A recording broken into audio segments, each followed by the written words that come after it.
दोन गोष्टी आहेत. मी महाराष्ट्राला हे सांगू इच्छितो की मी हत्येचं समर्थन केलेलं नाही. हत्येचं समर्थन वारकरी संप्रदाय करतो हे समजणं हे महाराष्ट्राच्या बुद्धीचं लहानपण आहे.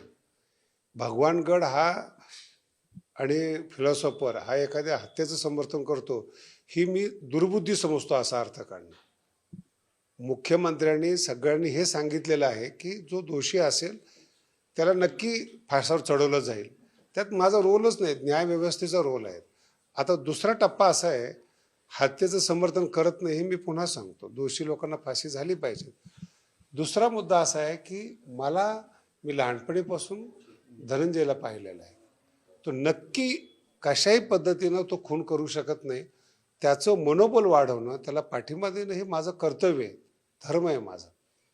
त्याच्यामुळं त्यांना पाठिंबा देत असताना तो एक विषय वेगळा आहे. हत्येचं समर्थन कधीही करणार नाही. मनोवृत्ती पहा, म्हणजे कोणाचा अपमान करू नका. दुर्घटना घडतात, वाईट घडतात, हे माझा बोलण्याचा अर्थ होता. त्याचा आपण सगळ्यांनी चुकीचा अर्थ काढला आणि ज्ञानेश्वरी समजणं एवढं सोपं नाही. ते का समजत नाही हे मला आज समजलं.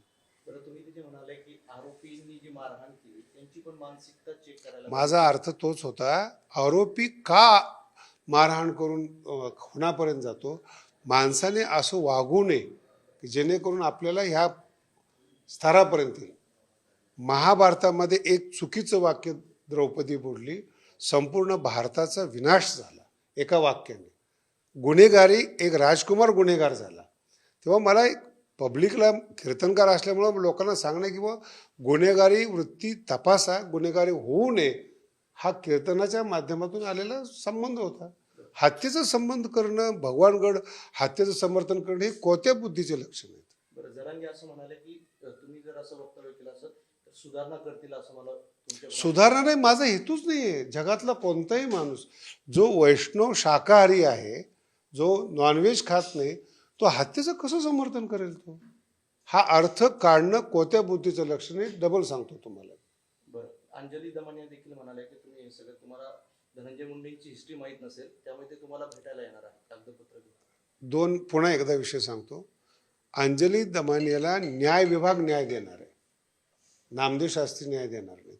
माझा दमानियांना सांगणं आहे की तुमचे कागदपत्र न्यायालयात प्रविष्ट करून दोषी सिद्ध करा. तो तुमचा सब्जेक्ट आहे. मला तो खुनी वाटत नाही म्हणून मी पाठिंबा दिला आहे. मस्साजोग एवढाच माझा विषय. तो भगवानगडाचा परिसर आहे. भगवान बाबा स्वतः प्रत्येक गावात फिरलेत, प्रत्येक समाजाला बाबांनी माळकरी केलेले आहेत. हा विषय तुम्हाला माहीत नाही आहे. धनंजय देशमुख तुमच्या भेटीला येणार आहे, मी त्यांचं स्वागत करणार आहे, मी भेटणार आहे. मी त्यांना जेव्हा पाहिजे तेव्हा भेट दिलेली. देश विदेशातील प्रत्येक घडामोडींचे लाईव्ह अपडेट मिळवण्यासाठी आता साम टीव्हीच्या सर्व सोशल मीडिया प्लॅटफॉर्मला लाईक, फॉलो आणि सबस्क्राईब करा. तसंच सर्व नोटिफिकेशनसाठी बेल आयकॉन प्रेस करायला विसरू नका.